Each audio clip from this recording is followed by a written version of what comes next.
Roof has been convicted of killing 9 black worshippers in South Carolina. Yep. It took the 12 jurors just over 2 hours to convict the 22-year-old on all 33 counts he faced, including federal hate crimes. How old? He was 22. 22. Well, he was 22 now. He was 21 when the... He was 21 when it happened? Mm-hmm, because it happened last Federal year. hate crime? Federal hate crime. Now He was also found guilty of obstructing the exercise of religion for those he shot. Yeah. All those are appropriate. Yep. He'll find out next month if he gets the death penalty. Yeah. You know, the Dylan Roof thing, I feel the need to personally condemn it. Mm-hmm. Because there's a pretty valid criticism of the hypocrisy that goes on in this country. Mm-hmm. What that kid did was a form of terrorism. Yes. And he walked into a church, they accepted him in that church, and then he shot everybody. Yep, and it was like during choir practice or something. Yeah, it was like Bible study maybe, I don't know. But yeah, you know, it was... And I don't know who led that kid to hate so very, very much. But that's why hatred is so dangerous. Mm-hmm. Because even though you may hate and you think there's nothing wrong with it and you say hateful things about people, mm-hmm.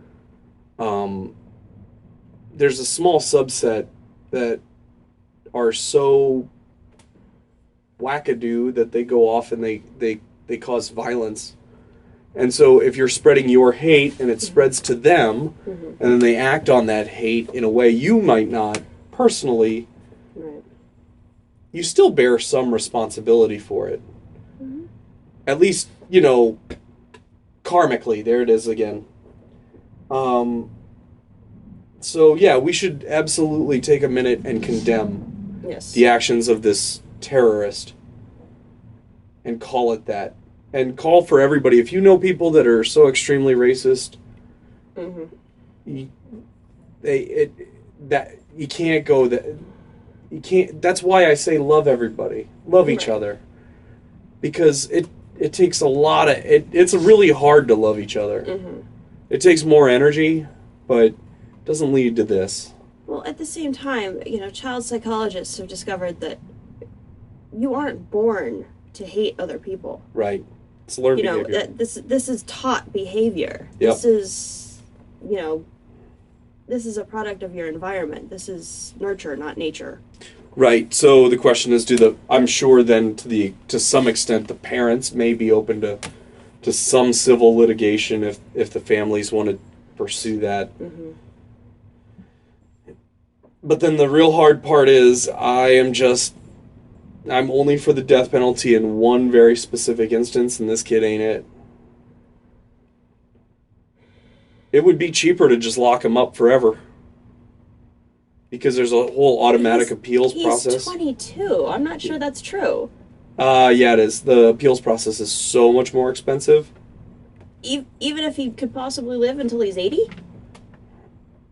Are you sure it would really be cheaper at that point to lock him up forever? Well, let's fact check that in the comments. Okay. Let's have that discussion in the comments. Let's keep it civil. Okay. Let's keep it appropriate, but Mm-hmm. let's figure that out in the comments. I want to hear your thoughts on that one. Because, you know... But I'm really only for the death penalty in one very specific case, which is political corruption. Political corruption should absolutely carry the death penalty. It's a travesty that doesn't. It would keep all of these criminals out. We got a lot of them in politics right now. Yeah. So. See, personally, I think death would be almost too good for him. Right, and in many ways, I don't give a bleep about Dylan Roof, right? Yeah. But I give a bleep about the families. Mm-hmm. I give a bleep about that community. I give a bleep about that city. But I don't give a bleep about that kid. And so they're going to figure it out, and what's going to happen is what's going to happen. Yeah, no, at this point I'm fairly certain he's just a lost cause, and that's sad. Yep. But yeah. Yep. All right, what's next?